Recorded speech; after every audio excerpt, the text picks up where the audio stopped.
Hi everyone. I'm Kavya from Madison HR, and a consultancy supporting companies with all things employment related, handbooks, policies, etc. But right now we're very much on our diversity inclusion journey, and we've been arranging a series of talks with industry experts, people that are very passionate on the topic of diversity inclusion, which generally falls under the same hat as HR. And so today I'm going to be talking with Pooja from Rewire. Am I right in saying you founded Rewire? That's right. Yeah. Yeah. And so Yeah. Rewire is a global organization offering lots of advice and coaching on a whole host of areas. I was really impressed when I was looking at your website, employee engagement, employee experience, process design. It's quite a broad remit as well. And I understand that your background is business psychology. And That's right. Yes. And you're also an author of Rewire, a radical approach to tackling diversity and difference. I know you through a mutual contact, but having had conversations with you in the past, I thought it'd be a really good chance for us to have a conversation and talk about diversity inclusion. Is there anything you wanted to add in terms of what I've said, or I've got a whole? Yeah, no, just thank you very much for having me. It's a pleasure to be here, and it's one of my favorite topics and a huge passion area for me. So I'm always happy to chat diversity and inclusion.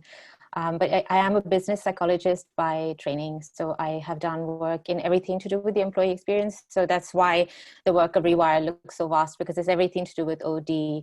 I did my time in a consultancy doing employee engagement for large multinationals. I also worked on the client side in a culture and a D&I kind of a role. And I founded Rewire a few years ago. So we're a very small consultancy, but we do work with some large names across the globe. So small in size, but hopefully big in impact. Yeah, no, definitely. And you touched upon it there, diversity inclusion. What do we mean when we talk about diversity inclusion? Yeah, we've kind of started seeing diversity, D&I, and sometimes EDI, equality, diversity, and inclusion. And of course, all these words mean different things, but they are interrelated, so they often get lumped together.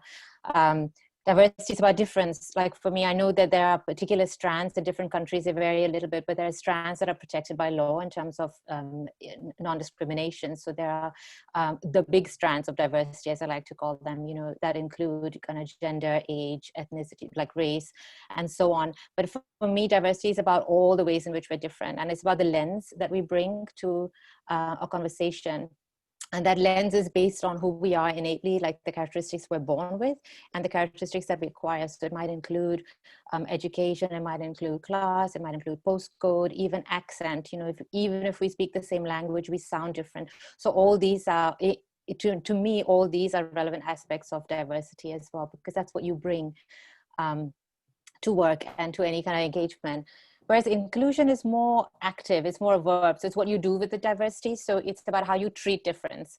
And they go together, because there's kind of no point just building diversity and building diverse teams if you don't also create the environment in which people from different backgrounds can succeed. So inclusion is about what you do with the diversity. There's a very famous analogy that people always use, which is, diversity about being invited to the party. Yeah. And inclusion is being asked to dance. So that's one kind of analogy that's used quite a lot. And of course, you can take that a step further and say belonging is actually, enjoying the music, or actually, they play my music.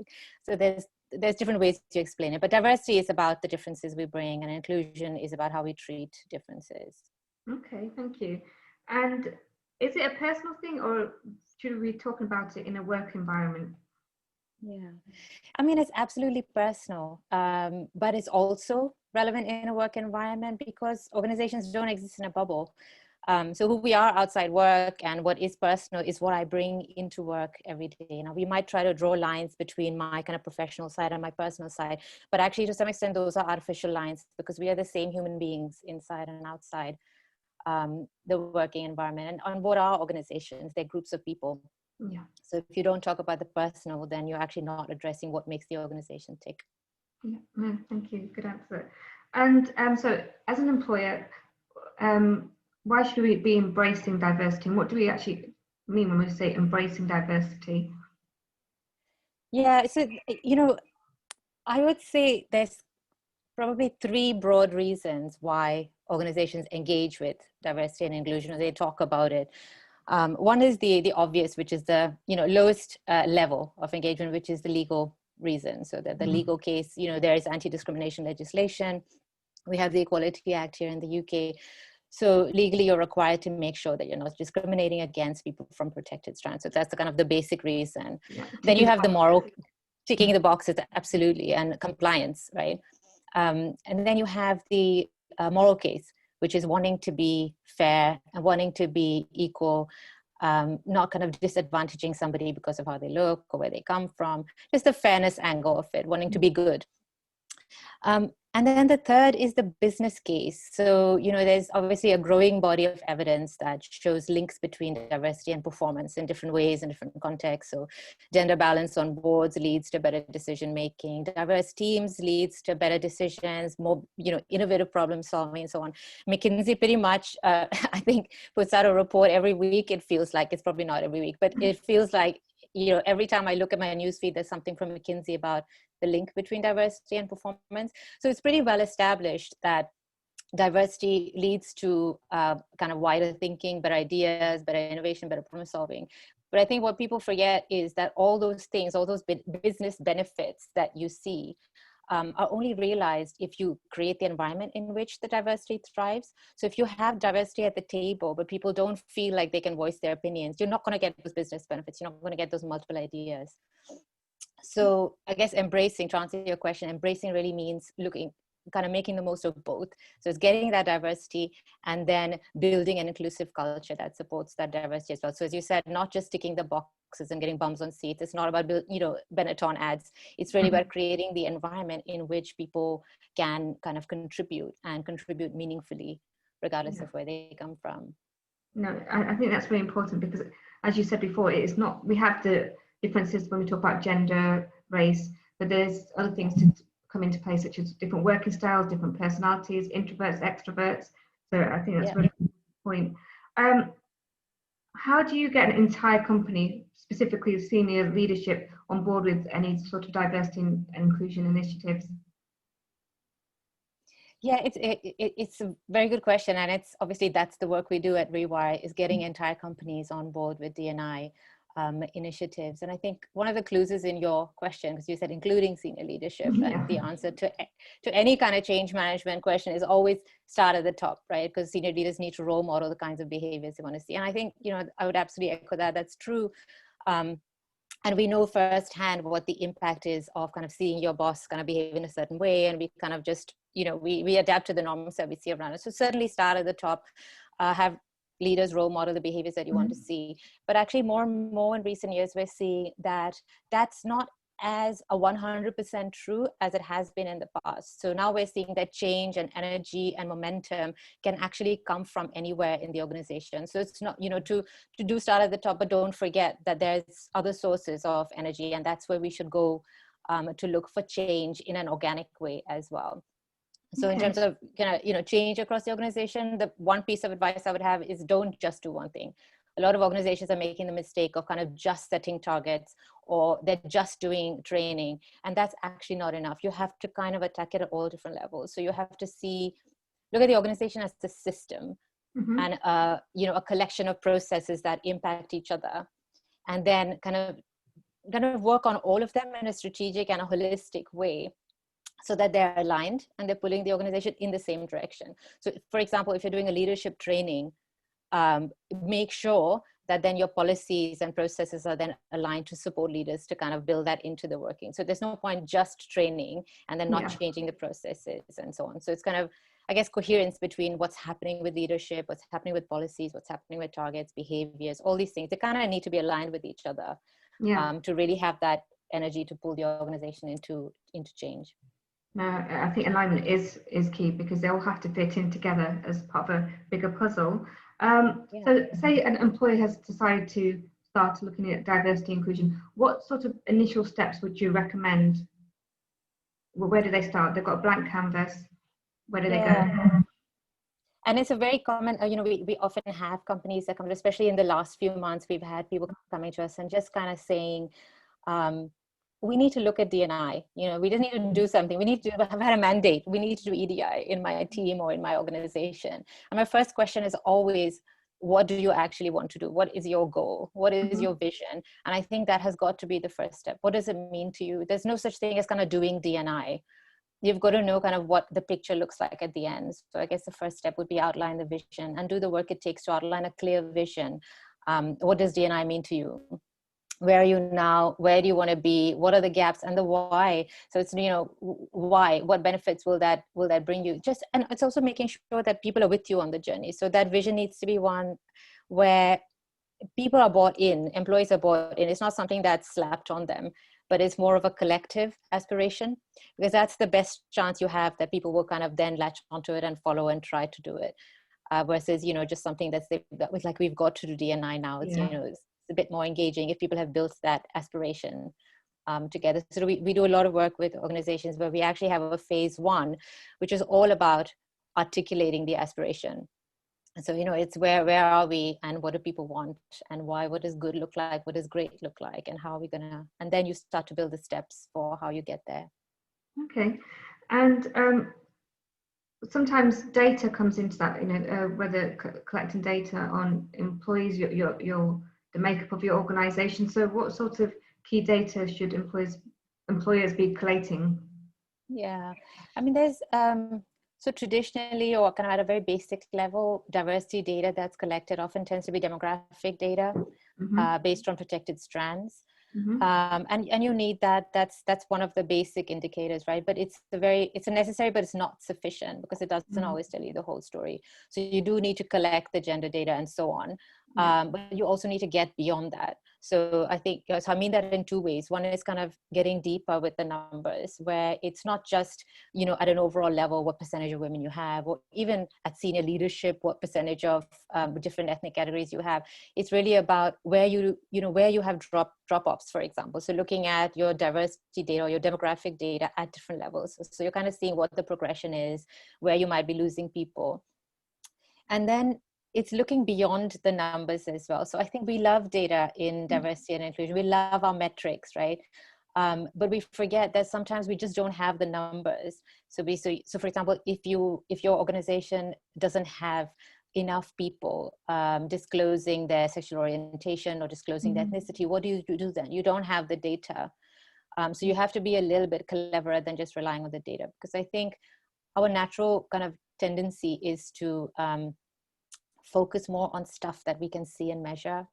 And where there are particular strands or particular aspects of diversity where we just don't have the numbers, so we can't measure, they get ignored a little bit. So it's a lot easier to set a gender target, for example, because you might have the data, but what about everything else? And the second thing I would say is, you know, it's not just about diversity, it's also inclusion. So think about creating measures for inclusion. So whether that's through your employee survey or part of your engagement index, or create an inclusion index within your employee survey. But think about how do I understand, or what do I know about how inclusive the culture is here at an organizational level, at a team level. So you're not just talking about, you know, who do we have in the organization, but also what is their experience? What are the barriers that different people face, and how does that differ across the different demographics? And qualitative data is very underused as well in organizations. So, you know, you can do interviews and focus groups to kind of really get into the depth behind your experience, people's experience as well. So it's not just numbers.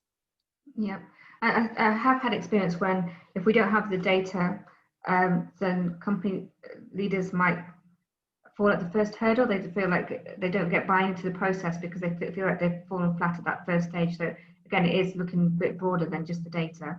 Yeah, and looking at qualitative sources as well. So kind of just talking to people and having anecdotal data as well. Yeah, and what do you have any tips for recruitment? Making it more inclusive or diverse. Yeah, recruitment is a big one, isn't it? Because it's kind of the entry point into the organization, and where companies are trying to build up numbers in some underrepresented categories, they first look to recruitment. So obviously it's a crucial stage. I think what I would say with recruitment is to look at the whole candidate journey, so from application through to offer, and then look 2 steps before that and 2 steps after that as well. So the 2 steps before that would be who's not even going to the website, who's not even looking in those places, who's not applying, so who have we completely missed through wherever we're placing our job ads. And then after people join, look at kind of induction, orientation. What's the new starter experience like as well? So if you think about the candidate journey in that wider way, look along the steps, and of course use data to understand who's getting screened out, who isn't applying, what are the barriers, where's the drop-off points. And then I would say also look at subtle messages along that journey. So what assumptions do we make? For example, when we write our job ads or when we design the interview questions, what's behind that? What are the assumptions that we make? So for example, if you have a question about leadership, what's your normal understanding of what a leader should be? So what are the behaviors that you're rewarding, and which behaviors are you kind of, giving less credit for, and why? So there might be good reasons, but is it linked to job performance? Or do they come from a kind of a biased place, right? So I'll give you a very kind of a simple example. Sure. Like things like dress codes, for example, can give out a message about who's welcome and who isn't. Where we do interviews, how we do interviews, the kind of building somebody needs to walk into, what impression do they have about how well they will be accepted and welcomed in this place. But the best example I have for recruitment is this. We were doing like a brainstorming session once, and somebody talking about gender within recruitment. And there's like, we know that when men and women look at job ads, women are more inclined to, I guess, underestimate their ability to do the job. So if you've got a list of criteria, if women can't take all the criteria, they're less likely to apply, whereas men are more likely to make the leap and say, and overestimate the ability to do the job. And they're more likely to say, well, I can tick 2 or 3 boxes, so I'll apply. So we know that there is for whatever reason, for cultural, societal reasons, this difference between the genders. So somebody said to me, well, why don't we just add a line in there saying, you don't have to tick all the boxes to apply?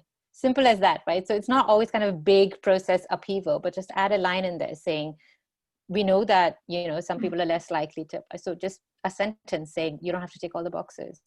Yeah. So it's just thinking about tweaks along the way that can really kind of make the difference.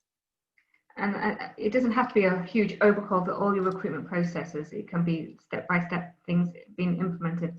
Okay. Yeah. And I have read some of your work, and you have talked in the past about unconscious bias and stereotypes, and you talked about learn, unlearn, and act. Can you talk a bit more about that? Yeah, so I guess the learn, unlearn, act 3 kind of model, we kind of came up with that because we were getting a lot of questions around what should I do, what can I do individually, so particularly with the Black Lives Matter movement, people were kind of saying, I feel bad, my eyes have been opened, this is horrible, what should I do, what can I do as a person who's, just as a human being. So that's why we came up with that. The idea of unconscious bias, I think, is pretty well ingrained in people's minds, that they understand what it means. It's assumptions, it's prejudices, it's stereotypes that we carry around, it's stuff we pick up in the media, right? So an example would be, if you say to me, CEO, my mind just goes to like thinking about a middle-aged white man and almost always wearing a suit, and for some reason that suit is always gray as well, right? Yes, I have that image. that is the kind of the archetype of a CEO that I carry around with me all the time, if I do it without thinking. Of course, if you rationally asked me, what does a CEO look like, and I thought about it for a second, I would say could look like anything, all shapes and sizes, all genders. Of course, anyone can be a CEO. I am a CEO and I still have that stupid stereotype, right? But the problem is that it's in some ways it's funny, and we all have these archetypes, but actually those stereotypes, those ideas in our mind do play havoc with us when we're making decisions.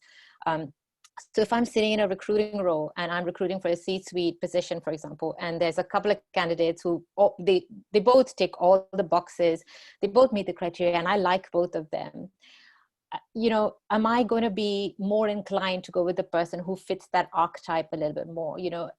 Yes, probably, because it feels like a safer decision.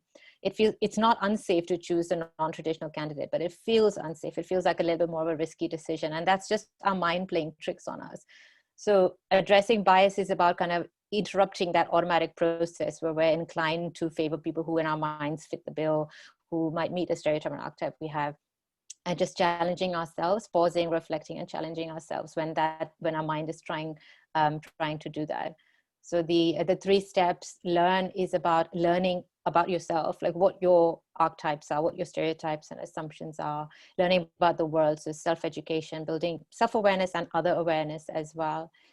Unlearn is about challenging those assumptions. It's about metacognition. So it's about thinking about how I think. So being that, putting that additional layer of reflection on my thinking and my decision styles. And then act is do something. So that's not enough. You've learned, you've unlearned. So you've actually got to do something about it. So what will you change? How will you interrupt your automatic decision making?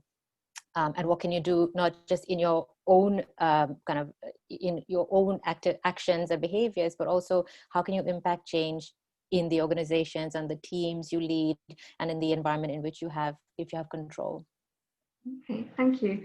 And I'm actually on to my last question. Obviously, you're an author yourself, but are there any recommended resources for people to access to read, just to increase their knowledge, awareness on this topic? Yeah, I mean, there's loads of stuff out there. The book of the moment is Kendi's How to Be an Anti-Racist, and White Fragility, Robin DiAngelo, along the same lines. I would recommend reading something on unconscious bias, just to understand kind of the mental processes and bias and decision making. My two favorites are probably, there's a book called Blind Spot by Banerjee, which is kind of all about unconscious bias. And there's one called Thinking Fast and Slow by Daniel Kahneman, which is also excellent. And you can look at videos as well on these topics. And there's one on allyship called, I think, Better Allies or Better Allyship by Karen Catlin. So that would be my recommended reading list. Great. No, thank you. Yeah, that brings us to a close. Was there anything else you wanted to add or say? No, it's really been a pleasure. Thank you so much for talking to me. I mean, I guess the one thing that I would like people, I guess it's what brought me to this work, and one thing I'd really like to leave people with is, when you're thinking about diversity and inclusion, just think beyond HR. And this is no offense. I know we all are HR people here, but we really need to think about culture and mindset. We have to get beyond kind of policies and box ticking, and we have to think about psychology of human beings, the psychology of groups, how we behave, and be thinking at that level in terms of influencing mindset and behavior. Ultimately, diversity inclusion is about changing behavior at a very small level. It's about changing habits. So we have to think about it in those terms rather than ticking boxes. Brilliant. Thank you so much. Thank you. Take care.